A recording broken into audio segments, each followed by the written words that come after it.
القصة هذه. شباب يقول إسماعيل دولابي، يقول ليلى سافرت القرايبها، ليلى وقيس، ليلى سافرت القرايبها. قالوا القيس قال له تدري ليلى سافرت القرايبها؟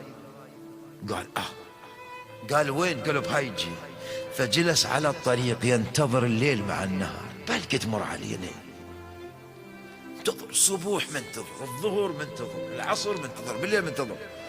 ذاك اليوم ليلى قالت بعد ود على الناقة، مرت بقيس وجدته جالس على الطريق ولكن قد أخذه النعاس ونام. قيس شنو؟ نام. فقالت للحاج قف لي هنيه. الله يرحم اسماعيل دولاب يقول كانت جايبه وياها هدايا من قرايبها، جوز، نزلت 3 جوزات وألقتها أمام قيس، مشت بالدرب. من قعد قيس الناس تمر بقيس، رجل كبير صاحب هيبة، وإذا يلعب بالجوز كالأطفال. قال له ماذا تفعل؟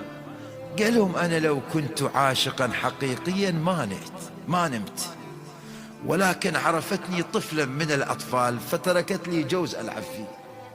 احنا مو مال عشق، احنا عاشقين العلي بن أبي طالب نبدله بباكي سيجار، احنا نبدل علي بن أبي طالب بدورات مال كرة قدم الآن، احنا نبدل حب علي بن أبي طالب بقعدات في الطرقات.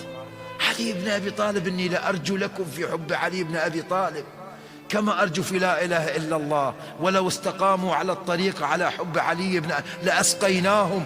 الآن لو حقيقة نحن شيعة ونحن محبين، أنا لا أقول أنف التشيع، استغفر الله، من أنا وأنفي، وقد قذف الله حب علي في ابن أبي طالب في قلوبنا، ولكن لو نحن كنا عشاق لما لعبنا بالجوز.